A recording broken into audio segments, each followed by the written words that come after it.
Man Hour Nation, on tonight's show, we're going to talk NFC East, AFC East, 2 days till kickoff, NFL power rankings, and of course, top 10 running backs in the NFL in the 2021 season. Man Hour Nation, rise up. Yeah. Get high, rapper. The Man Hour. You already know. It's live. It's raw. It's going down. Like this. I'm going around and letting everybody know that they welcome to the show. It's the latest thing you ever seen, you already know. Let me introduce you to your host of the hour. Hit me Mike and Mike. Yeah, it's the Man Hour. Got the hottest plays, all the breaking news. Every rumor, every trade, every breaking bruise. Tighten knuckle screws. Yeah, it's going down. Have you saying what the fuck and never watered down. It's going down. I'll be rolling up. And if you buy it or you sell it, then you made the cut. Watch me flip it back. I can double up. I got sriracha for that ass, I'ma burn it up. Gotta check the rules but know that it be fair and foul. Rep throw the whistle, coach throw the towel. We can do this on the field or outside the lines. It's the Man Hour though, now we going live. And what is up, Man Hour Nation? Michael Bakasha here with the Man Hour. Head over to manhourradio.com, check out the merchandise page, and of course, check out the blog section as well, as we do try to upload blogs each and every day over there on the Man Hour website. Also, if you're not following us on the old TikTok there, you can find us at Man Hour Sports Talk on the old TikTok machine, and of course on Twitter at manhour_radio or man_hour_radio, and you can find me on the old Twitter machine at manhour_buck as well. You can also find us on Facebook at Man Hour Sports Talk at facebook.com/Man Hour Sports Talk, I should say, and of course, we are powered by Belly Up Sports tonight. So head over to bellyupsports.com, check out their blog section, and check out the hundreds of other sports podcasts right there on Belly Up Sports. Tonight's show, like I said earlier, we're going to talk NFC and AFC divisional rankings. We are going to be talking about Zach Martin and the Dallas Cowboys. What's up, Gunnar Poor? Thank you for the super chat, my man. You are the greatest fan out there, hands down. So we're also going to talk the Tampa Bay and Dallas Cowboys game. And we got a special guest coming here in about 30 minutes, Grammy Wallace. He is a Toronto Blue Jays beat writer, but he is going to be covering the NFL power rankings for us here in the 2021 NFL season. So it is, guys, it is going to be an action-packed show. We are basically going to dive into it right now. I am flying solo tonight. Combs is on basketball duty. Tori is in a networking event, and Wyatt's writing another 12-page paper today. So welcome to college, Mr. Wyatt Williams. But to get to tonight's show started here, guys, we are exactly 2 days away from NFL kickoff here. So obviously the first game of the season is going to be the Dallas Cowboys taking on the Tampa Bay Buccaneers. It has been a game that's kind of been anticipated, but at the same time, maybe overshadowed here by the whole positive tests that are starting to come out here in Dallas land. If you guys have not heard, Zach Martin did test positive over the weekend, and he is more than likely not going to play in this Thursday game. I mean, so he basically had to say he basically has to test negative twice here the next 2 days to get a chance to play. And quite frankly, it does not look good for Mr. Zach Martin himself. So the question that is going to be arise real quick here is, can the Dallas Cowboys survive without Zach Martin on the field? So when you look at the roster breaking down, we have many skilled players on the Dallas Cowboys team. You have CeeDee Lamb, you have Zeke Elliott. Of course, you have Dak Prescott, Amari Cooper. The list goes on and on and on. Mike Parsons, but I feel that Zach Martin is the one player on this Dallas Cowboys team that you cannot lose, especially when you're playing the Tampa Bay Buccaneers. Let's flash back to the Super Bowl, Kansas City Chiefs versus the Tampa Bay Buccaneers. Who were the Kansas City Chiefs missing when that Buccaneers defense absolutely destroyed my Kansas City Chiefs? That's right, they're starting left guard. So who are the Dallas Cowboys missing? Going to probably miss this Thursday? That's right, they're starting left guard in Zach Martin. So he like I said, he He has tested positive. We cannot say the C word because we will get shut down again. And quite frankly, I'm getting tired of getting shut down because of the C word, but he has tested positive. So with all that being said, Dak Prescott has not also taken a preseason snap since his brutal leg injury back in week 5 of the 2020 NFL season. And without your arguably the best player on your team not being, playing, that makes Dak Prescott's job a hell of a lot harder. Let's just be flat out honest about it. Dak Prescott hasn't had people around him, touching him, pressuring him to throw the ball all off season. Since the leg injury in 2020, almost a year ago, 11 months, he has not had anybody touch him, anybody pressure the throwing or anything to that effect. So this Dak Prescott advantage that maybe the Cowboys had, hey, we don't know what Dak is really going to do. We have been kind of keeping him under wraps, kind of keeping him from the public, and then going to release the beast as they as they say. Something is not going to be well for the Dallas Cowboys, and this is definitely not good for Dak Prescott one way whatsoever. So before, what's up, Drew? Thank you for jumping in, in the chat, man. Definitely appreciate you 100%. So when we look at this Tampa Bay Buccaneers versus Dallas Cowboys game, we have to ask the question: how can the Dallas Cowboys win this game? How can the Dallas Cowboys win this game? And right now, with Zach Martin being out, you have to establish a running game. You have to give Zeke Elliott the ball 20 to 30 times in this game to basically take pressure off of Dak Prescott. You want Dak Prescott throwing the ball maybe 25 to 30 times tops. That you kind of want to have a pitch time or a pitch count on Dak Prescott, because if you're going to throw the ball 60 times, that means they're going to get pressure on the quarterback, and you don't want that backup left guard being exposed. So how can the Cowboys win this game from an offensive standpoint? Give Zeke the ball many, many, many times. Short, intermediate passes. We're talking like 5 to 7 yard slants. Get CeeDee Lamb. On those quick slants, and then only go deep to Amari Cooper maybe once or twice in the whole game. If I see the average passing for Dak Prescott over eight yards, the Dallas Cowboys are going to lose this game 100%. Now, on the defensive side of the ball, how do you mute that Buccaneers defense? And the reason why I say mute, because there's no way they're going to be able to shut down the Tampa Bay Buccaneers offense. We've seen Mike Evans said that they are miles ahead from last season already, and quite frankly, that has to scare some people. And how do you control the Buccaneers defense? I think you have to take away the short to intermediate passing game. So you make Tom Brady throw the ball 10 plus yards every time he wants to throw the ball. Pressure the wide receivers, dare them to throw the ball deep on you, and get burnt 2, 3, 4, 5 times deep. That will be okay. I do not want them to nickel and dime me down the field, because I want Zeke to run the ball over and over and over and wear out that Buccaneers defense. So how do you beat the Tampa Bay Buccaneers offense? Take away the short to intermediate passing game and make them run the ball outside. So stack the box on the inside from tackle to tackle, make them run the ball outside, pass the ball deep, and I think that will spell success for the Dallas Cowboys coming up in this game. As River decides to come up and say, "What's up? What's going on, little man?"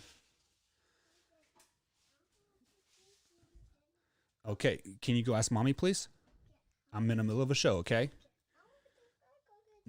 No, don't touch any buttons. Oh, okay. Please.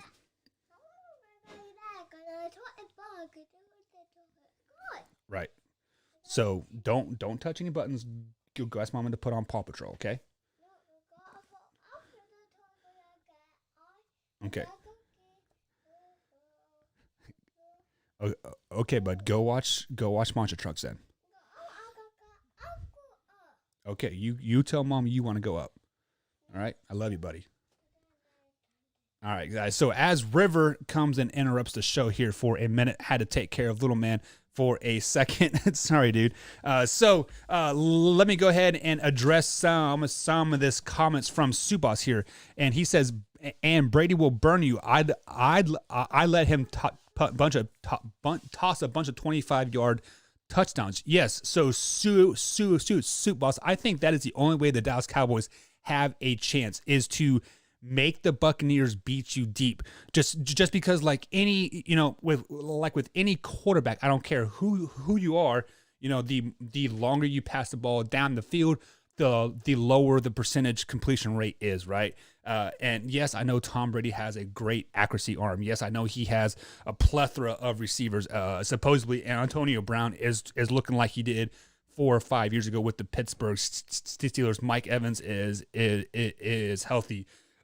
Chris Godwin has a healthy thumb. The white boy, Scooter or Scott or whatever his name is, he will be shifty in the out. I want Tom Brady to throw 25 yards down the field every play.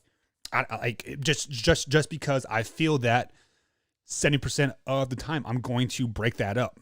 So, and then I think Tom Brady is going to get upset when he's only completing 30% of those passes down the field, and he is going to try to start to force some of those short to intermediate passes, much like what Tom Brady did in the Super Bowl. It was quick hitters, boom, boom, boom, boom, boom, down the field, just basically nickel and diming the Kansas City Chiefs defense up and down the field. And if I'm the Dallas Cowboys, I do not want that whatsoever. So hands down, I do not want this at all. So then I want to bring up what Bruce Arians did say about Mr. Antonio Brown. He did say Antonio Brown looked like he did when he played with the Steelers. Well, if you guys really remember the last time Antonio Brown played with the Steelers, he got knocked the F out. Like it was him and Juju, and Antonio Brown went over the middle and went up for a pass, and he got Tweety Bird, and he was knocked out, and he has not been the same since. So if it was 4 or 5 years ago, which I think that was the last year he was with the Steelers, if I remember correctly, I don't want that Antonio Brown at all whatsoever. I want the Antonio Brown that has a chip on his shoulder and ready to ball out. So I don't think Antonio Brown is going to buy into this system that he is going to be in, unfortunately. So with all that being said, I do have to take a little break here because we do have NFL power rankings coming up here in about 15 minutes, and I got to get in the NFL top 10 that I have running backs. So, and as River decides to go crazy, so guys, we will be right back here on the Man Hour. We'll be right back. What are you doing, man? You're being crazy. Are you locked outside?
And welcome back to the Man Hour, guys. Michael Buckhouse flying solo here. If you guys would be most inclined tonight, hit that like button, hit the share icon, as well as we try to grow the stream each and every day. We do see a new member here in the chat, Midwest Lion. Thank you for jumping in the chat here tonight. He says, thank you very, very much. I saw y'all on Luke G's field review the other week, and I like y'all's point of view. So yeah, Luke G has become a very good friend here at the Man Hour. Me and Tori, we spent damn near 2 hours there about a month ago, and then Tori was on there again last week or 2 weeks ago as well. So we definitely have stuff going on over there with Luke G, and Luke G will be on us as well as the Lions get 11 wins this season. So he's definitely going to be rant and raving here when they go 11-5 this year in the NFC North and win that division.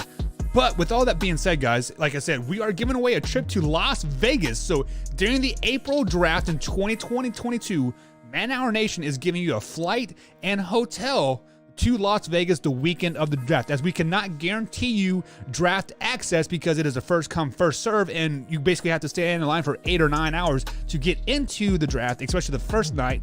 But we are giving you airfare and hotel to Las Vegas. How do you get signed up? You simply head over to youtube.com/Man Hour and hit the join button. If you become a member for $5.99, you get free entry into that Vegas trip. We also give away extra entries if you become a weekly chatter. If you are a top 5 chatter in the week, we will definitely, you get additional entries here. So I will bring up the points here in just a second, and you will see right now who the top weekly chatter is. So it's probably between Drew and Soup Boss right now, and Javier, and then Mr. Gunnar Poor. So guys, right there, I mean, you guys are in the top 5, and obviously the first place gets 5 entries, second place gets 4, 3, and so on and so forth off on that. But now it is time to give you guys my top 10 running backs going into the 2021 NFL season. So disclaimer here, I do not have any rookies on this list because simply I don't think that the rookies deserve to be on any type of top 10 list throughout the NFL, just because you cannot realistically project their rankings in the NFL, because the college game and the NFL game are so different. Like, Trevor Lawrence may have been the best quarterback in the NCAA, but this year he is going to be a bust in the NFL. So you can have him in your top 25 and like your top 10 if you want to project what college, stuff like that. But I don't have any rookies on on there just because it's playing out asinine. Let's just be honest. So like I said, in about 10 minutes here, we do have week 1 NFL power rankings coming up here with Grammy. So we are really, really excited about that. But without further ado, coming in at number 10 on the NFL top 10 running backs going into the 2022 NFL or 2021 NFL season, I have Mr. Antonio Gibbs, Washington football team. So Gibbs is entering his second year. He is just 23 years of age, and basically he is a Ron Rivera coached running back. Who else is a Ron Rivera coached running back? CMC. That is right, because yes, CMC is a very, very special case, but let's be honest. Ron Rivera had a hand of making CMC the way he is. So Antonio Gibson should have a more featured role this season, especially after his amazing rookie season that he had. So last year he had 170 carries for 790 yards, just averaging just over 4.7 yards per carry. But this is the biggest thing here, is he had 36 receptions on 44 targets. So he caught damn near 80% of the balls throwing to him, and just under 250 yards receiving, with a total of 11 touchdowns for the Washington football team. I look for him to get about 1,300 to 1,400 yards rushing this season, and he is going to be, I really think, a featured in the receiving game moving forward. So then at number 9, I have Mr. Brandon Combs. Mr. Brandon Combs, David Montgomery from the Chicago Bears. So I feel that David Montgomery was definitely a little hyped as like a rookie back in 2019, but 2020, man, he settled things down and he got the ball rolling for the Chicago Bears last year. He had 247 carries for 1,070 yards, averaging 4.3 yards per carry. He also had 54 receptions for just under 450 yards for a total of 10 touchdowns on the season. So I feel that Andy Dalton is really going to use David Montgomery rolling out of the backfield, and they're really going to be a really run-happy offense this season. Even though Andy Dalton is a top 10, 15 quarterback in the NFL, many people don't see it, and I don't think the coaching staff sees that like as well. So there's going to be a lot of handoffs per se. Coming in at number 8, I do have Jonathan Taylor from the Indianapolis Colts. Jonathan Taylor was took off as the workhorse down the stretch during his rookie year for the Indianapolis Colts. And, with the injury bug that is biting the Indianapolis Colts right now, I definitely look for him to be that featured back there in Indy. He also had a great college career in Wisconsin, so he definitely has the ability to definitely really carry a team per se. And then also with the addition of Carson Wentz to that offense, that's really going to open up the running game even more. He did have 232 carries last year for just under 1,200 yards for an average of 5.5 yards per carry. He also had 36 receptions for 300 yards and 12 total touchdowns. So look for Jonathan Taylor to really, really be a featured back this year for the Indianapolis Colts. Then coming in at number 7, we do have Saquon Barkley. Obviously he has already kind of hit that crossroads in his career. It's kind of a make or break season for him, like especially coming off of that ACL injury that he sustained last year, week 2, I do believe. And in 2019, he was also hampered by injury as as well. But in 2019, he did get 217 carries for 1,000 yards, averaging 4.6 yards per carry with a total of 8 touchdowns. So a healthy Saquon is very, very good for the New York Football Giants, and look for him to have really good season this year. Coming in at number 6 here. Number six, we have Mr. 2,000-yard runner himself, Mr. Derrick Henry from the Tennessee Titans. He is 6'3", 247 pounds. But he also carried the ball 378 times last year for 2,027 yards with 5.4 yards per carry. This is the big red flag for Derrick Henry, as he only had 19 receptions on 31 targets. So his hands to me are seen kind of shaky. You only catch about 50% of the passes thrown to you. So that kind of throws a red flag to me. He did have 17 total touchdowns last season. I do anticipate him taking a step back. Yes, he will probably get 1,700 yards this season because he will get 400 carries, but that yards per carry is going to go way, way down, and the receptions are going to go down as well. Just because we see he kind of has stone hands, 19 for 31 on the receiving thing. So with all that being said, defenses know how to stop Derrick Henry. That is simply putting people in the box, making Ryan Tannehill throw the ball, and Ryan Tannehill lost a lot of good receivers during free agency. So that's why I have Derrick Henry coming in at number 6. Coming in at number 5, I do have the the Cleveland Browns, Nick Chubb. I believe Nick Chubb is going to be the featured back this year in Cleveland, as he probably won't score a lot of touchdowns because Kareem Hunt will kind of be that in the red zone specialty type of guy, third down back.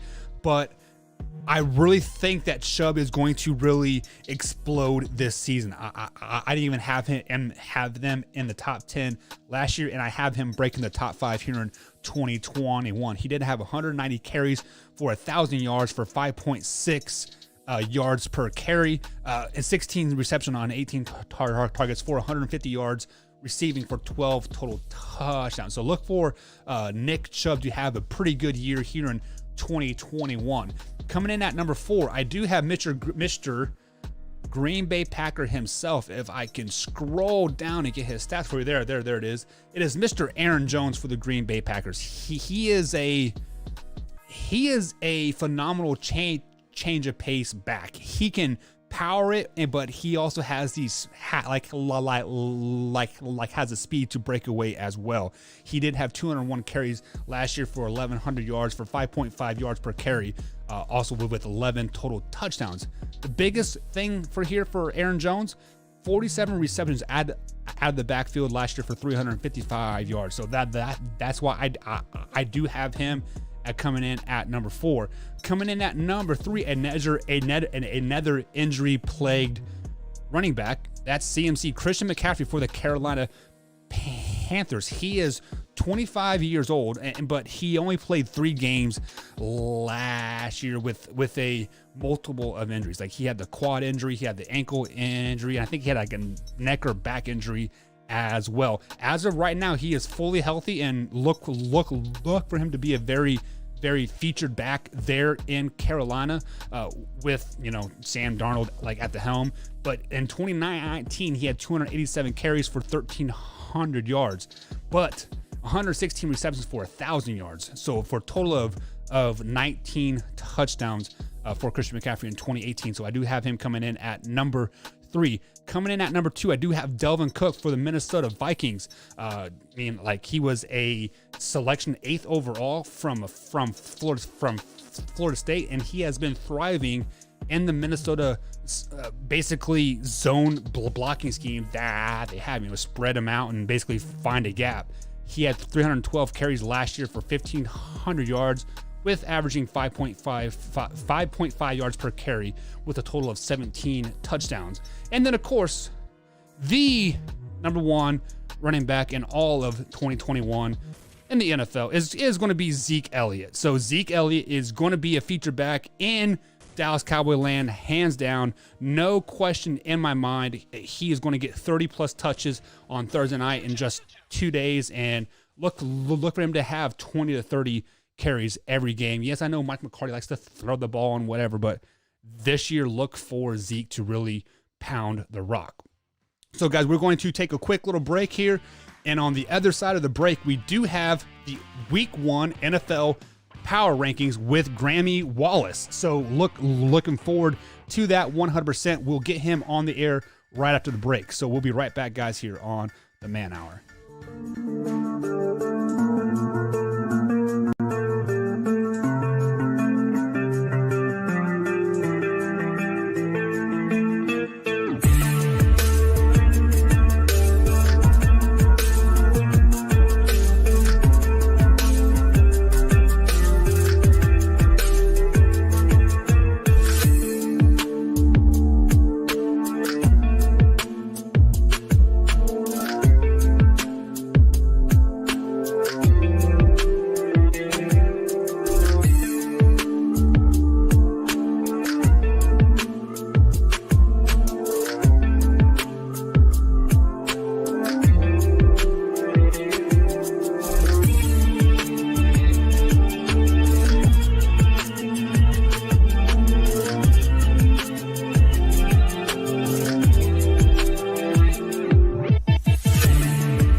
And welcome back to the Man Hour, guys. Michael Buckheister here tonight, flying solo. You can find me on the old Twitter machine at manhour_buck. But if you are new here to the YouTube channel, go ahead and hit that like button, hit that subscribe button, hit the bell icon, as we do upload clips each and every day, 5 to 6 times a day. We have at 8 a.m., 11 a.m., 2 p.m., and 5 p.m., Sunday through Thursday, and then Friday we throw in the 8 p.m. hour as well as Saturday as well. Also, if you guys are on the old TikTok, go ahead and head over to TikTok and look over for Man Hour Sports Talk, as we upload clips over there as well each and every day. This portion of the Man Hour, guys, is brought to you by Thrive Fantasy. So head over to thrivefantasy.com and use promo code MANHOUR, and they'll match up to $50 on your first deposit. However, for the week 1 of the NFL season, which starts in 2 days, if you use promo code MANHOUR and you deposit up to $10, you will get free entry into their $100,000 giveaway. That's thrivefantasy.com. Promo code MANHOUR. Of course, you can also download that on Android and iOS devices. But we do have a very special guest here, guys. Graham Wallace is joining us here tonight, and he is going to give us, guys, the weekly NFL Power Rankings. So every Thursday here, right about this time, Graham will be joining us, and we are very, very excited to have them. But Graham, before we get too carried away, let the people know who you are, what you're all about, and where they can find your blog.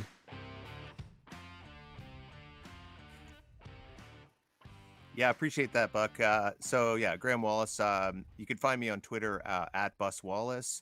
I'm the Blue Jays beat writer for Belly Up Sports, so I've been doing a lot of baseball writing. But once I found out about this chance to jump on with you guys and talk a little NFL Power Rankings with the baseball season winding down, I jumped all over that. So this should be fun every Tuesday night. Really looking forward to this season. Yeah. So you are a Blue Jays beat writer. Just so Brandon Combs knows, how bad are the Chicago Cubs? Oh, well, they I don't even know who's on their team anymore, really. They pretty much traded away practically all the players on their team, but they'll always have 2016. Yeah. I've become kind of friends with a fellow writer, Ryan O'Rourke, who's a Cubs fan as well, and he kind of commiserated a little bit about that. But they'll always have 2016, and a city like that, a market like that, I'm sure they'll be able to retool in the next 4 or 5 years or so. Yeah, that's exactly what Combs banks on every time is 2016, 2016, 2016. But we are here all about the NFL Power Rankings. The NFL kickoff game is just 2 days away, not 2 hours away. I wish it was 2 hours away. It's 2 days away. Yes, sir. And so we always have to have power rankings to judge teams and whatnot. So give me your number 10. Who do you have coming in at number 10 in this week 1 NFL Power Rankings? Yeah, number 10, I got the New Orleans Saints. I know, obviously, there's a big change at quarterback there. The legend, Drew Brees, is no longer in the building. There's a bit of a competition there between Taysom Hill and Jameis Winston. It really came down to that, I guess, the final preseason game, or I guess it was the penultimate preseason game. Winston had a great performance, and he really earned the job. But I think that's a better situation for the team as a whole, because Taysom Hill, he's like that Swiss Army knife. He could play special teams. He could play running back, tight end, receiver, and he could even line up behind center from time to time as well. So he's a great athlete, and I think he benefits the team much better as a backup quarterback and a contributor on a lot of different aspects of the game. He'll play several hundred snaps, I would think, besides at the quarterback position. So I think they had a few losses on defense as well, but I trust Sean Payton to at least be in the wild card mix. Yeah, I mean, you can never put the Saints out of any type of power rankings, just like I feel, just because they only lost Drew Brees, and then Alvin Kamara is back. Michael Thomas is healthy, if he's not fighting his teammates and being upset and asking for trades. So, but my man Brandon Combs says that Jameis Winston is a top 10 quarterback in the NFL, and if that's true, I mean, you have to put the Saints in like in there. You are kind of taken back by that. Do you not think that? I mean, we're not too far removed from his 30-30 season, and I don't mean home runs and stolen bases like baseball. 30 touchdowns and 30 interceptions. I don't think you could consider him to be a top 10 quarterback. I think I could easily name 10 quarterbacks that are better. But he just needs to take care of the ball. They've got a pretty good running game. So if he could just maybe keep that to say under 20, and have those he could still have 30 touchdowns. Just the 30 interceptions are a little too much. They've got a strong defense, pretty good underrated special teams as well, I would say, with Harris back there returning punts. So he just got to realize that he doesn't have to play hero ball. He doesn't need to do it all himself. And I think he's matured a little bit since he's entered the league. I want to say 2015. So maybe this is the year it all comes together for him, for Jay Boo. But top 10, I think that's a little too rich for me. Yeah, I agree with you 100%. So at number 10, you do have the Saints. What about number 9?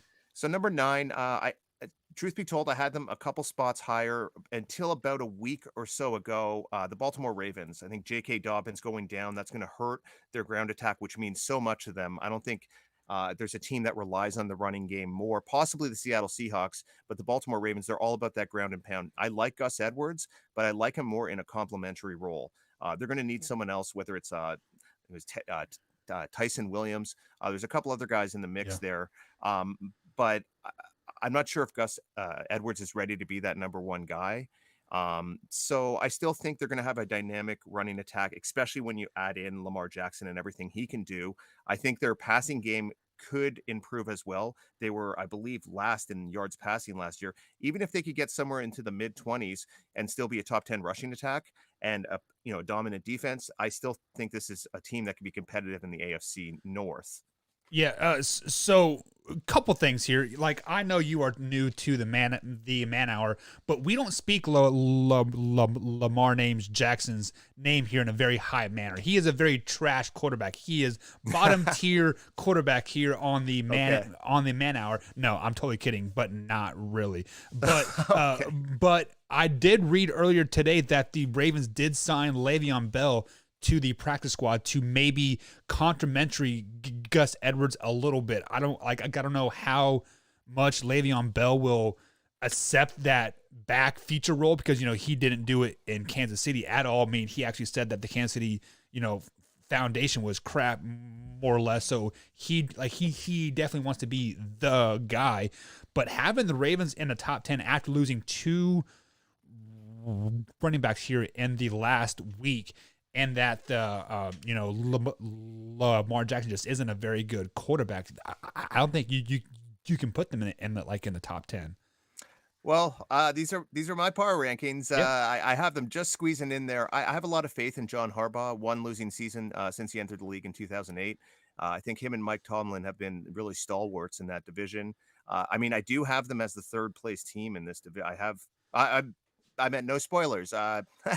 Who knows what other teams I have ahead of them, but I believe in John Harbaugh. I believe in this organization. And, I have my questions about Lamar as well. He's 1-3 in the playoffs. He hasn't really showed up in some of the big games. Right. So he's got a lot to prove, certainly. I think some of the guys they added to that receiving corps, Sammy Watkins, I think Devin Duvernay could be a bit of a breakout candidate. He's going to need to step it up with throwing the ball and not just running it. So it's a 9. I really couldn't have them go much lower than that, but I did actually have them a couple spots higher than that. And then the Dobbins injury happened. I read a little bit about it, and it made me feel like, I have faith in this organization and in John Harbaugh. They're going to find a way to win 10, 11 games, I think. Yeah, and as the people in the chat, they come at me, that is Buck's opinion about Lamar Jackson. We all love him over here. So just some food for thought on the Lamar Jackson. So yeah, the Saints at 10 and Ravens at number 9. Who do you have coming in at number 8? So number 8, a bit of a bounce back as far as the way their season ended. I got the Pittsburgh Steelers. They were among the worst rushing teams in the NFL last season. I really like the selection of Najee Harris, Alabama running back. I think he's big, strong, ready for that RB1 role. And that's really all this team's lacking. I think Ben Roethlisberger has a resurgent season in him. They still have a pretty good core of receivers, including the Canadian Chase Claypool. That defense is still competitive. I think it could still be a top 10 unit. I think they're definitely have a chance to win that division, or at least be, in the mix, certainly for a wild card. I'd say a dark horse Super Bowl contender. Wow. So that's kind of a exact opposite of like what I'm thinking of the Pittsburgh Steelers, because we broke down the AFC North last night, and I actually had the Pittsburgh Steelers going 8-9. Wow. Just because I don't have faith in Big Ben of getting the ball down the field anymore. But like I said, we will see when that time comes. So who do you have coming in at number 7? So number 7, I think I like this team a lot more than quite a few other people, but I got the Seattle Seahawks. They kind of their season didn't end the way they wanted to with that playoff loss at home to the Rams. Uh, but I think Russell Wilson will find a way to be there. Chris Carson, one of the most underrated running backs in the league. I think the defense is still going to be tough, led by Bobby Wagner and Jamal Adams and Pete Carroll. One of the strongest coaches in the league.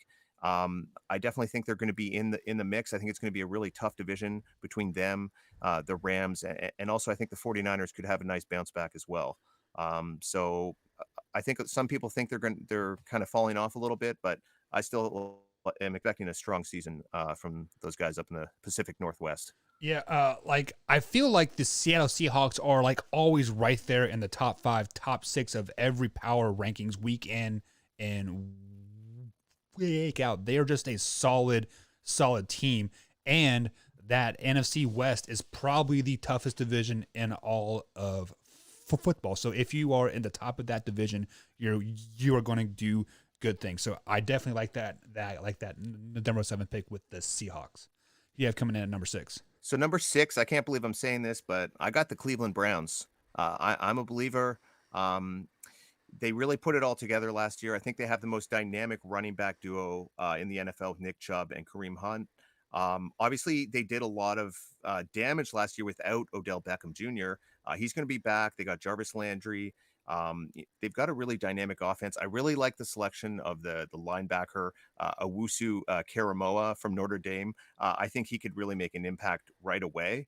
Jadeveon Clowney, I'm not sure how much they're going to get out of him, but you got Myles Garrett on the other side. So I think they're going to put a lot of pressure on opposing offenses. And Baker Mayfield just he has to realize that he doesn't need to do it all by himself, much like Jameis Winston. If he could get that completion percentage from a high 62% to somewhere in the 65% range, I think that's going to make for a much more efficient offense. And they just got to take that final step. They're right there. They just got to put it together. I know that's been hard for them to do over the past couple of decades, but I believe in this team.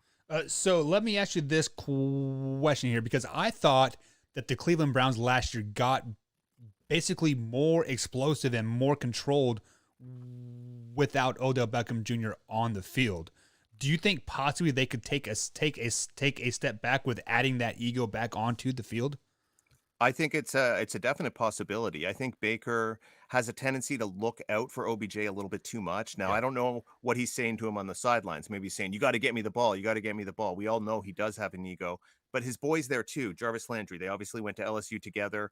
I don't know if they keep each other in check at all, but I do think there's a real team atmosphere here, and they're not going to let him kind of blow it for them.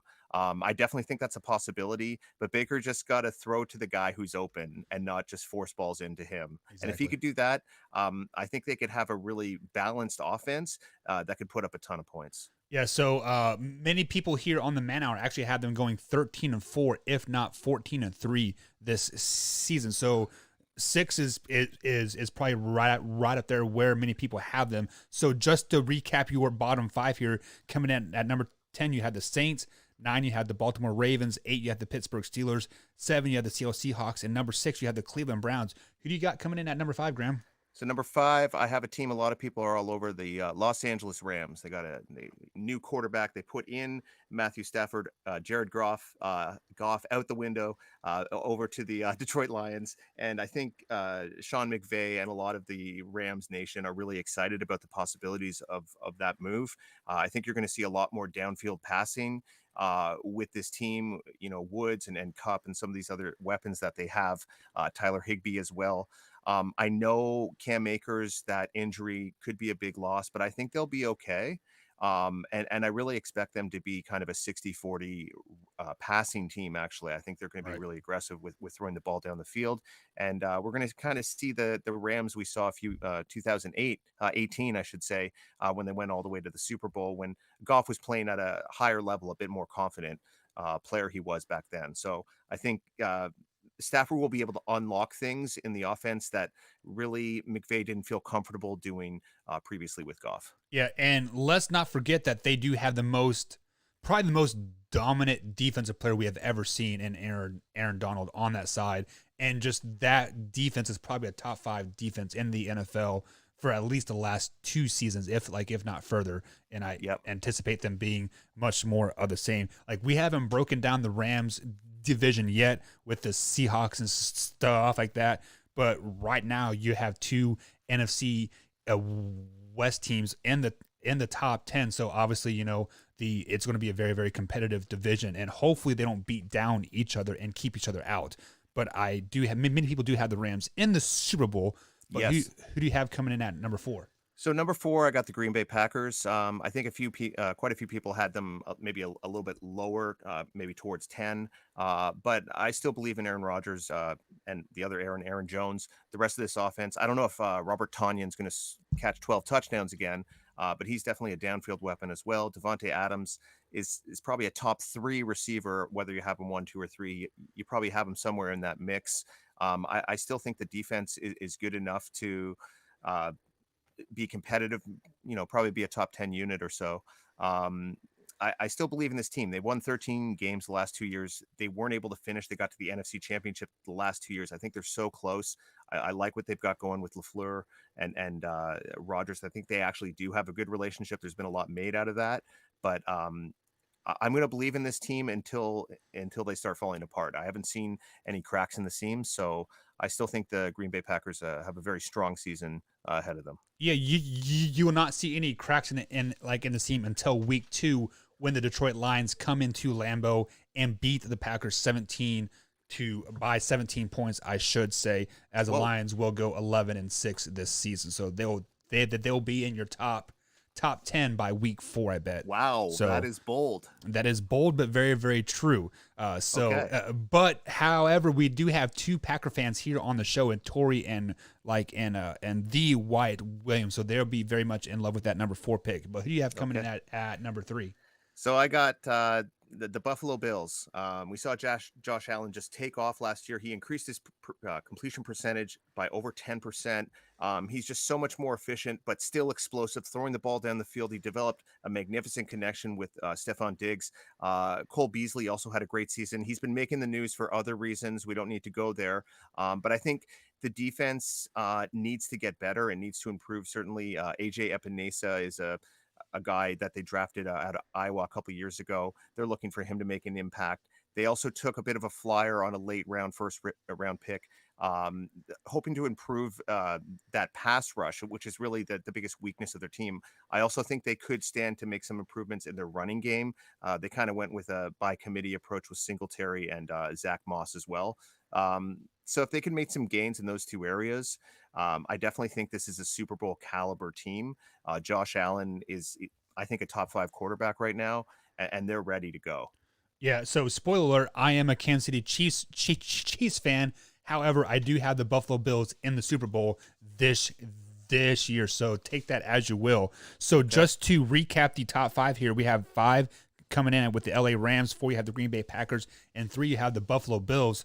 So coming in at number 2, it better be the Tampa Bay Buccaneers, or we might have problems here. I'm sorry, sir, but it is the Kansas City Chiefs. I know that's boring to make the Super Bowl runner-up, the number 2 team, but I think the number 1 weakness of this team, and we saw it exposed big time in that Super Bowl, was the offensive line. Now, they did take major steps to address that, and I really like the moves they did. I think they could at least be an average offensive line this year, and that's really all they need. Patrick Mahomes, he's probably the best quarterback in the NFL, or on a very short list of maybe 2 or 3 other guys. They've got an explosive offense. They've started to see some defections in that receiving core, though. I've talked about Sammy Watkins earlier. Maybe he's not as valuable as he used to be, but he's gone on to Baltimore. They've also lost Chris Conley. So I think they're going to see a guy like McCole Hardman have to step up a lot more. The guy's a real speedster, along with Tyreek Hill, 2 of the fastest receivers in the NFL. They still got Kelsey, but they might need another receiver or 2 to kind of emerge that not a lot of people really know about. I think the defense is good enough to get the job done. They don't necessarily need to be dominant, but Chris Jones and some of those other guys with the pass rush, Tyrann Mathieu on the back end, I still love this team. I still think they're a Super Bowl contender. Andy Reid is my guy, but I couldn't put them in the number one spot with all the things that happened kind of in the off season. Right. And hopefully Chris Jones is able to play if he stops putting loaded machine guns in the back of his SUV. So hopefully he will learn from the previous 2 times he's been caught. But so coming in at number 1, you obviously are going to have the Detroit Lions there, right? Well, I mean, I have them at 1, but not number 1. There's another number ahead of the 1, so we have to stay tuned for that. Number 1, again, maybe you could call me boring, but I have the Tampa Bay Buccaneers, defending Super Bowl champions. They brought everyone back, and they made a couple of nice draft picks, and they got Gio Bernard as a third down back, something they really didn't have last year. So I know it sounds crazy, but they could even be better than they were last year. Tom Brady's not going to let complacency set in. I'm not a fan of the guy, but he just gets it done. Year after year, I've learned better than to bet against him.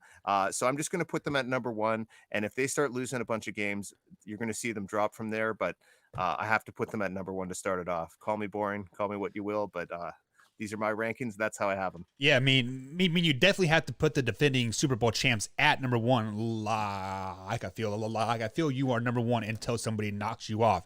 So just to recap here, you have at number 10, you have the Saints. Number 9, you have the Ravens. 8, you have the Steelers. 7, you have the Seahawks. 6, you got the Browns. 5, you got the LA Rams. 4, you got the Packers. 3, you got the Bills.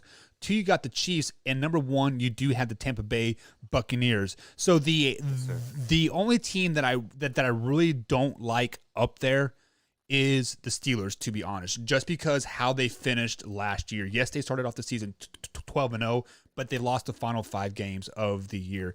You can call it a fatigue, or maybe just people just figured them out, But as of right now, I would bump everybody else up.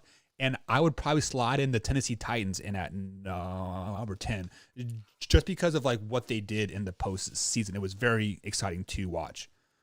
You know what? It's funny you say that. I don't know how deep we're going to go into these, but I actually have them just outside the top 10. I have them at number 11. I think they're probably the strongest team in that AFC South, which you can make a case could be the weakest division in the NFL this season. Right. I like Ryan Tannehill more than most. I don't know how much Julio Jones has left. I'm also a little concerned about Derrick Henry and the amount of carries he's had over the last 2 seasons. The defense showed less bite last year than it did a couple of years ago when they went 9-7 and then went on that kind of magical playoff run. So I like Mike Vrabel as well as a coach. I think they're a good team, maybe a dark horse pick. If things bounce right, they could find themselves in the big game. But for now, I have them just outside that top 10 ranking. Yeah, so looking at your top 10 here, let me ask you a question. What team outside of the top 10 has the best chance to make the Super Bowl in your eyes? You know what? I'll take a shot here and say the San Francisco 49ers. They were in the Super Bowl 2 years ago. Jimmy Garoppolo hasn't been able to stay healthy, so they made a bold move and they traded for the rookie Trey Lance. I love the potential of this kid. I know he hasn't played a lot of football, but they've been talking about mixing both of these quarterbacks in. I really like their defense with Nick Bosa. I know that hasn't worked in the NFL, and I don't know it's going to work its way out. Either Jimmy G is going to be healthy and play well, because when he's healthy, he has played well. Right. I like the running game with this team. I like Kyle Shanahan as a head coach. And I still think this defense can be dominant. I know it may seem bold. They only won 6 games last year, but I really think this team can rip off a bunch of wins and maybe even win that division. I know it sounds crazy, but if I had to pick one, that's the team with the highest potential, I think, in that kind of 11 through 20 group I have. Right. And to be totally honest, I am on board with you 100%, just because of everything that you said. They are just 2 years away removed from a Super Bowl, which their coach ultimately lost in the game by, deciding to pass the ball and just not keep their running game up the way they were all playoffs. I feel like if the 49ers would have won that Super Bowl versus the Chiefs, we would be talking about the San Francisco 49ers dynasty getting ready to happen, not the Kansas City Chiefs. So I definitely like the San Francisco 49ers dark horse kind of pick there 100%. So guys, that is going to be it for Graham's Wallace NFL preseason top 10 power rankings. Like I said, he will be with us every Tuesday about 8:30 East Coast time here on the Man Hour. So Graham, anything to tell the people before you head out? Hey, if you have something to say about my power rankings, or if you like them, if you don't like them, please hit me up on Twitter at Bus Wallace. Check out my articles on bellyupsports.com. I'm writing more about baseball stuff, but as things wind down, you might see some articles about football as well on there. So come hit me up. Yeah, so I will post his Twitter and his latest blog in next week's bio section down there on the YouTube page. So Graham, thank you for joining us, man, and guys, we'll be right back here on the Man Hour. Thank you.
Welcome back to the Man Hour, guys. Michael Buckasher here with the Man Hour, radio.com, and check out the merchandise. We do have some new merch dropping here very, very. Also, if you are not already, head over to /Man Hour and hit that join button. And as little as 99 cents a month, you become a member here on Man Hour Nation. We have the after show, we have the behind the scenes footage, we have merchandise discounts, aka merchandise discount for this week is Sunset. So if you type in the word Sunset at checkout at manhourradio.com, when you buy some merchandise, you get 20% off of your purchase. So Sunset is this week's discount code. So obviously we had the 99-cent thing, and we had the $2.99 is when really the big perks start to happen. You get access to Tori's and Wyatt's fantasy show every Wednesday here at 10:45 East Coast time. You have to be a $2.99 member to get access to that. So if you have any fantasy football questions whatsoever, hit them up on Twitter, slide into the DMs, or tag them on their Twitter post, and they will get that answered throughout the show.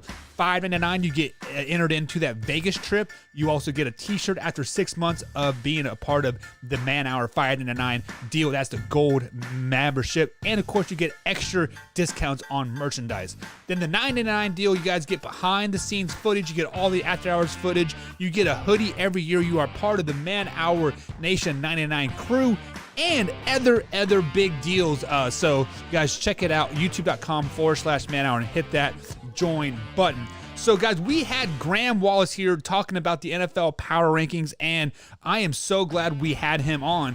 And there were some comments, and I saw you guys commenting on a few stuff here, but one of the comments that stood out here was Drew's comment. He said everybody underestimated the Bucs last year, basically never saw them coming. Now everyone knows and won't make that mistake again.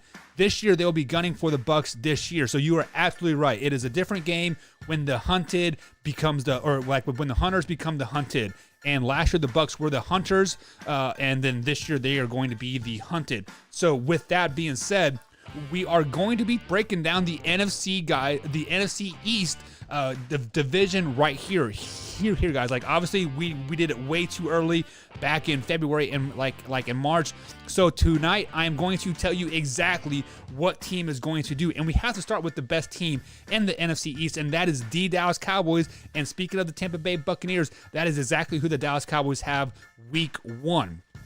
So right off the bat here, a few games to watch, obviously, is that week 1 game versus the Tampa Bay Buccaneers. And then I have them the week 13 game versus the New Orleans Saints. So right off the bat here, guys, many people are not giving the Dallas Cowboys any credit or any chance in this Tampa Bay Buccaneers game. So I'm calling it right here on Man Hour, 9/7 at 9:04 East Coast time. The Dallas Cowboys will beat the Tampa Bay Buccaneers on Thursday Night Football in 2 weeks. That will catapult the Cowboys into a 11-6 season. They will match the Detroit Lions with one of the best records in the NFC. I have them, beating the Eagles, beating the Panthers, beating the Giants, losing to the Patriots, beating the Vikings, beating the Broncos, Falcons, losing to the Chiefs, losing to the Raiders, and losing to the Saints. So that week 11, 12, 13, 14, I actually have them losing 4 of their 6 games in that couple week stretch there. But I do have the Dallas Cowboys going 11-6 this season. So guys, watch out for them. So players to watch for. Look for, obviously, Zeke Elliott to have a stellar season, a 100%. But flying under the radar type of person, look for Micah Parsons to have a great season. Defensive rookie of the year caliber type of season. Micah Parsons is going to lead a great Dallas Cowboys defense. The Dallas Cowboys defense has kind of been their Achilles heel the last couple seasons, and we are going to see the Dallas Cowboys be a top 10 defense in the NFL, led by Micah Parsons. So that's going to be my player to watch and kind of keep an eye out for. But just to recap here, I do have the Dallas Cowboys going 11-6 and 5-1 in the division, with the only loss coming to the Washington football team in that 4-week skid here. So moving on to the next team here, we do have the Washington football team. So guys, many people are high hopes on this Washington football team. Mr. Tori Anderson at @manhour_Tori actually had them going 13-4, and I don't know if they're going to be that good. It is very tough for me to bet on Ryan Fitzpatrick. It is very tough for me to basically bet on this journeyman of a quarterback because, let's just be honest. Whether you want to admit it or not, he got benched in Miami for a rookie quarterback. Yes, he was playing great. Yes, he was having a good season, but at the end of the day, he got benched for a rookie quarterback. So with that being said, I had the Washington football team only going 5-12, 3-3 in the division this season. The game that I have circled that could possibly turn their season one way or the other is week 3 versus the Buffalo Bills. The Washington football team will travel to Buffalo, and it could be a good game. Yes, the Washington football team has a stellar defense. They got a good running back as well. But at the end of the day, I do not have faith in Ryan Fitzpatrick whatsoever. I think Ryan Fitzpatrick is probably going to get benched by week 5 for what's the backup name now? His Heineke. So I think Heineke will come in, or maybe even Cam Newton. They might pick up Cam Newton off of the street, but I do have the Washington football team going 5-12 this season. So a player to watch out for the Washington football team is obviously Ryan Fitzpatrick. I mean, because if they're possibly going to go 13-4, like Mr. Torrey Anderson said, Ryan Fitzpatrick has to have a stellar season. I'm not rooting against him by any means, even though I am a passive Cowboys fan. But at the end of the day, Ryan Fitzpatrick will make or break this team's season, and for them to make it, Ryan Fitzpatrick has to have a great season. So with that being said, he will be my sleeper kind of pick for the season here. But before I move on, I have to give a big shout out to Jimbo G. Jimbo G just super chatted $10, and he came out and said that you got the Lions going 11-6, and I got them going 10-13 games. Salute to you, Drew. Midwest Lion and everybody in the chat. Big salute to you, Jimbo G, because I have faith in the Detroit Lions this season. We talked a lot about the Detroit Lions last night, and we will continue to talk a lot about the Detroit Lions moving forward because they are going to be the best team in the NFC North. There is no question in my mind that they're going to go 11-6. They're going to beat the Packers week 2 when I'm sitting in the north end zone with my beautiful wife right of the goal post. I will be wearing a Packers jersey because supporting my wife and her team. But secretly, I will be rooting for the Lions. Every time Jared Goff throws a touchdown pass, I'm like, yes. I'm like, oh man, darn it. But secretly, Lions 11-6, hands down. But thank you, Jimbo G, for the $10 super chat. I cannot thank you enough for that. So moving back to the NFC East here, I do have the Cowboys going 11-6 and the Washington football team going 5-12. But they are not even the worst team in the division, and the worst team in the division has got to be the Philadelphia Eagles. Let's just be flat out honest. Like I don't have any faith in Jalen Hurts whatsoever. I don't have faith in their head coach. I don't have faith in their defense. Hell, I don't even have faith in their mascot. Their mascot might even get injured one game and forget to show up, or it just, they are not a good football team whatsoever. And with that being said, I do have them going 3-14 this season. One game I do have circled that could possibly maybe swing their season one way or the other is that week 5 game when they travel to Carolina to take on Sam Darnold and the Carolina Panthers.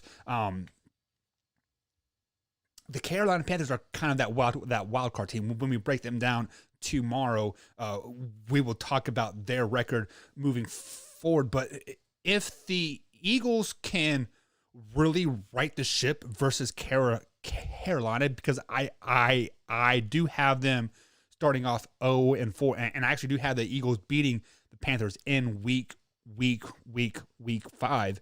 But if they really right the ship and really start things rolling, they could possibly end up with 5 wins.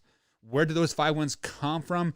Maybe they get an extra win from the Jets. Maybe they sneak one from the Giants. Like I don't know, but I do have them going 1-5 in the division, and the one division win is against who is it against?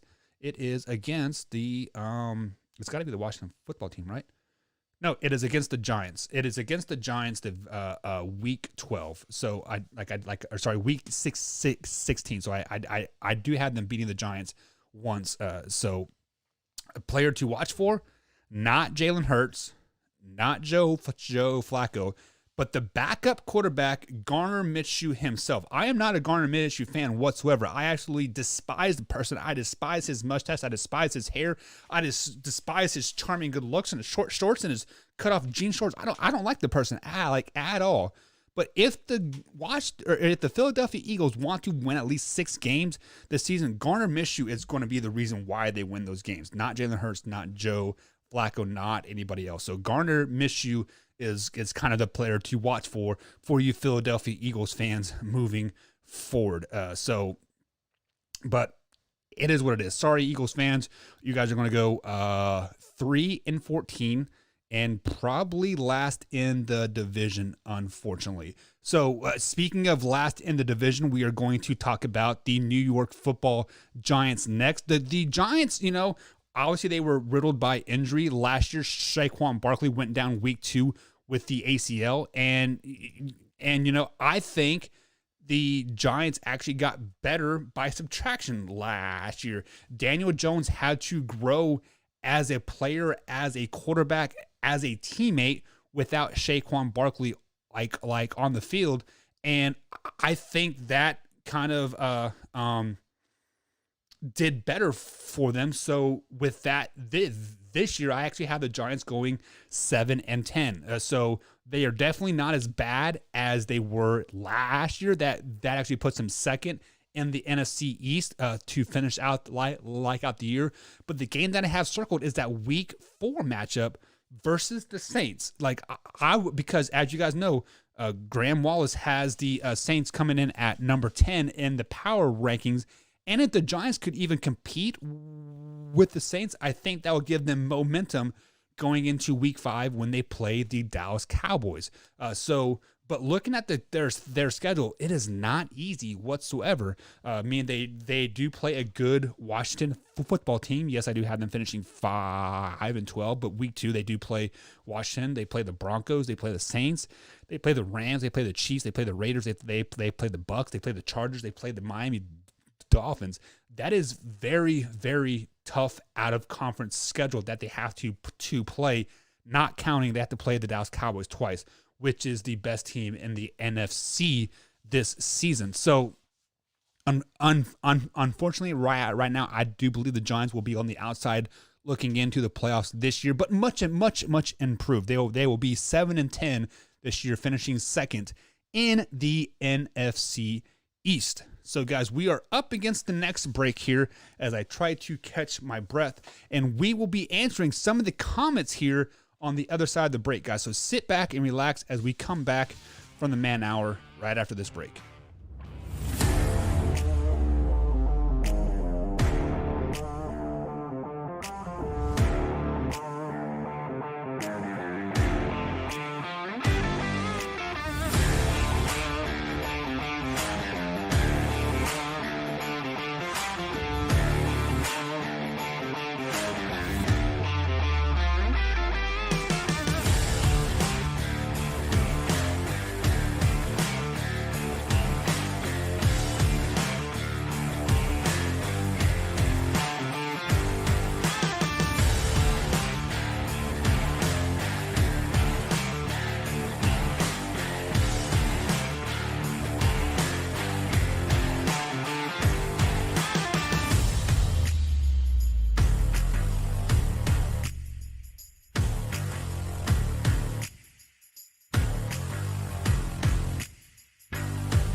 Man Hour Nation brought to you by Brooks Roofing and Siding. Contact them at 812-868-7663 or online at brooksroofingin.com.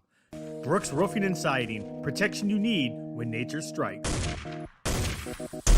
And welcome back to Man Hour Nation, guys. Michael Buckhouse here, flying solo tonight. It is that time of night where we open up the chat line for you guys to ask any questions that you want that have been burning in your mind, anything that you want to ask, sports-related, life advice. Well, should you get a haircut? Should you eat that hamburger?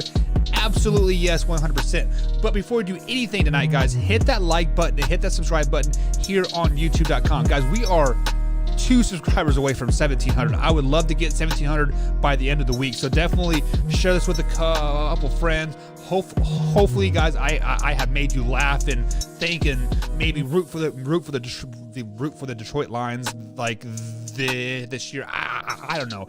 If you get any value of anything that we say here on Man Hour, hit that like button and definitely share it. Like, we don't ask you guys for anything but to hit that like button and hit that share button each and every night. We are here live on youtube.com/Man Hour every Sunday through Thursday, 8 p.m. East Coast time to 10 p.m. East Coast time. So 2 hours, 20 hours a week, live, raw, uncut sports talk.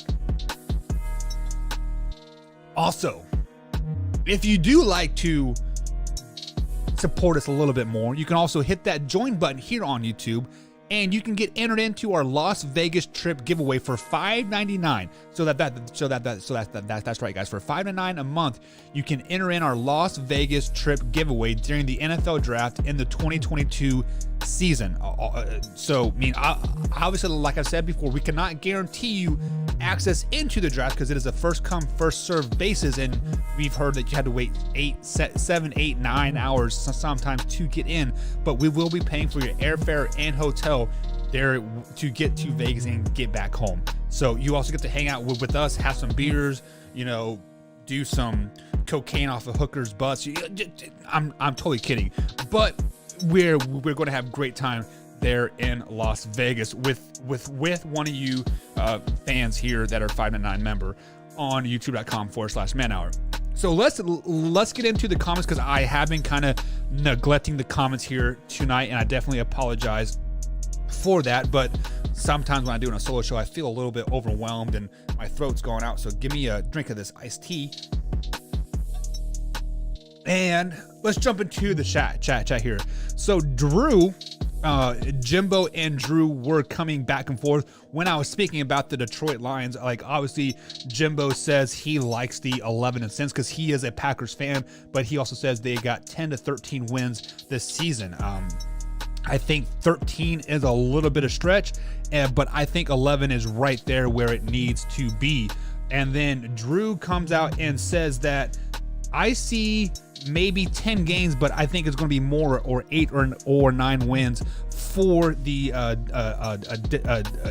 Detroit Lions this season. Drew, the problem like right now is we don't know how Jared Goff is going to like incorporate into this offense. Now, I expect Jared Goff to elevate the whole team as a whole. I expect Jared Goff just to be, a leader on and off the field.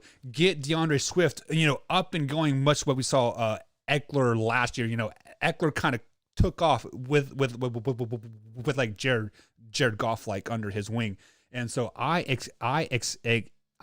expect to see that. And then Drew also says I don't think the Bucs are going to be as good this year.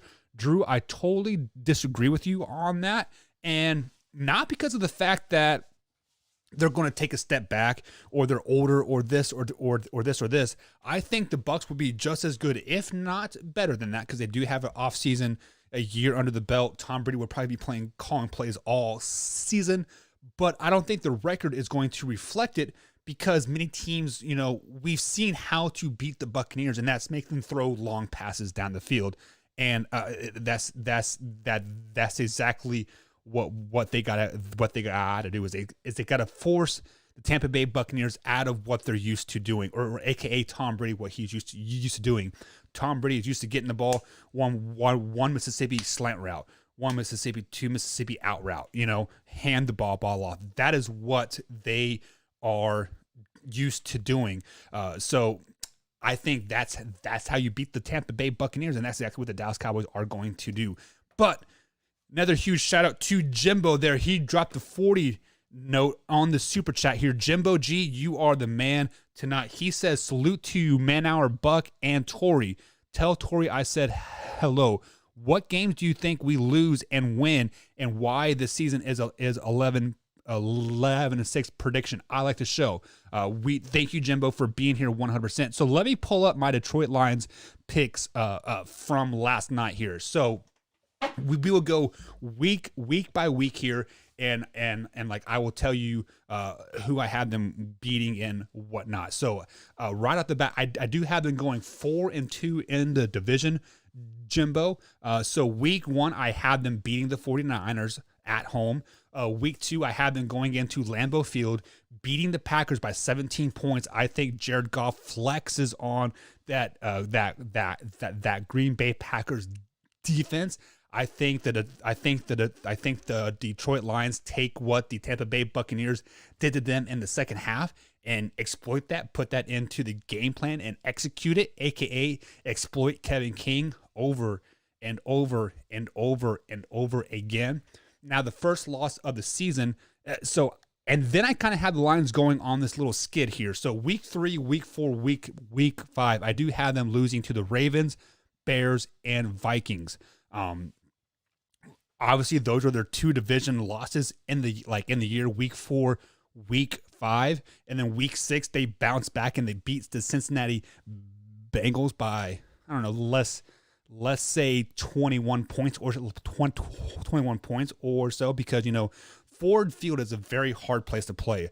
I was like, I'm a Kansas City Chiefs fan, and I was there a couple years ago. I think it was 2019 when the Chiefs came in to Ford Field and they were undefeated like at the time, and we barely escaped there with a win. And the Lions were not very good that year, like at all. So I think the Lions win week 6, and then week 7 when they travel to LA, I think they lose that Rams game as well. So between week 3 and week 8, I only have them winning one game, but then they go on a tear. They beat the Eagles, they go into a bye week, a much needed bye week, and then they rattle off 4 games in a row. They beat the Steelers, they beat the Browns, they beat the Bears and Vikings, and then they lose to the Broncos. Playing at Mile High is a very tough place to play. Me as a Kansas City Chiefs fan, I see it every year. The Chiefs, the Raiders, and Chargers, they all struggle when they go to Mile High. Every team struggles when they go to Mile High, and I don't think it's going to be any different for the Detroit Lions. I think it's an ugly game, like 7-6 or something. It's going to be very low scoring, very, very ugly. But then they beat the Cardinals and the Falcons, lose at Seattle week 17, and they end the season off beating the Packers week 18. So for the Detroit Lions purposes, the losses that I have are week 3 versus the Ravens, week 4 versus the Bears, week 5 versus the Vikings, week 7 versus the Rams, week 14 versus the Broncos, and week 17 versus the Seahawks, giving them 11-6 record, 4-2 in the division. So Jimbo also has them going 4-2 in the division as well. He also says that Goff will be fine. The more protection he has, he will be better. You are absolutely right. I think Penei Sewell is the big X factor for the Detroit Lions, 100%. He did not look good in the preseason whatsoever. I don't know if it was because of the hype, or maybe we were expecting him to be up here when he's still here right now. But biggest step in every NFL team, every NFL player, is from week 1 to week 2. So we will see where he's at week 1 and say he's here. We expect him to be at a stage 9 by week 2. So if he's coming in at like a 7, we expect him to do 2 or 3 steps better come week 2, and then obviously that's where we can really measure him moving forward. So that is my pick for the Detroit Lions. Like I said, 11-6 this year, 4-2 in the division. The biggest key here, though, 7-1 at home. So I do have them being very dominant at home this year, with the only loss at home coming against the, who was it? Who was their home loss? Oh, the Ravens. The Ravens coming to town and beat them. So let's go ahead and jump back into the chat here. I already addressed that comment by Drew. He says everyone underestimated the Bucks, and I think I've addressed much of the comment. Drew says Buck wears a Lions hat while wearing the puke jersey. I don't own a Lions hat. It's like I got my UK hat and I got my Rose hat. Like those are the only blue hats that I have. Maybe I can pick up a Lions hat on the way to the show there, or to the game. I should say. Jimbo G's come out and says, I think the 49ers suffered a major loss with one of their key players that helps them lose out. So are you referring to week 2 or week 1 when the 49ers play the Lions there, Jimbo? Are you predicting the 49ers have an injury in that game? Or like, I'm kind of confused of if you could clear that up, that would be awesome. Yeah, so Tori was on Luke G's show last time, because it was me and Combs and Wyatt here on the Man Hour, and so there's 4 of us on the Man Hour. So usually there are 3 of us like on the live show, and when the other person isn't on, we try to get them to guest on other shows to spread awareness about our show and to share content and just build that relationship outside of our 4 people. So yeah, Tori was on Luke G's show last time. However, me and Tori were both on there the first time. So I am looking forward to being back on Luke G's show very, very, very soon. Keep going through the chat here. Wrong button. Jimbo, probably with your comment is he had to protection with the Rams. He couldn't get it done.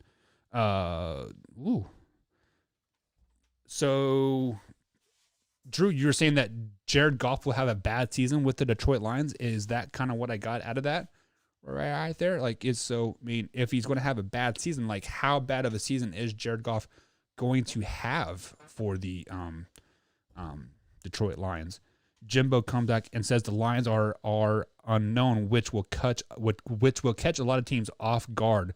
Raymond will help the Lions move the chain. That is my boy. Yeah. So when me and Combs were talking about the Lions last night, I didn't know all the receivers off the top of my head. I had to pull up the roster and look, and like I think that's a big X factor for the Detroit Lions. Is the only people that you really know is DeAndre Swift and Jared Goff. Like the rest of the team is unknown. This defense is sneaky good. So you can pull up the stats, and they are top 10 defensive stats from last year. So I mean, their defensive stats are there. Jared Goff has that Super Bowl experience, leading a team to the Super Bowl, and obviously DeAndre Swift is a very, very powerful running back. And I think the biggest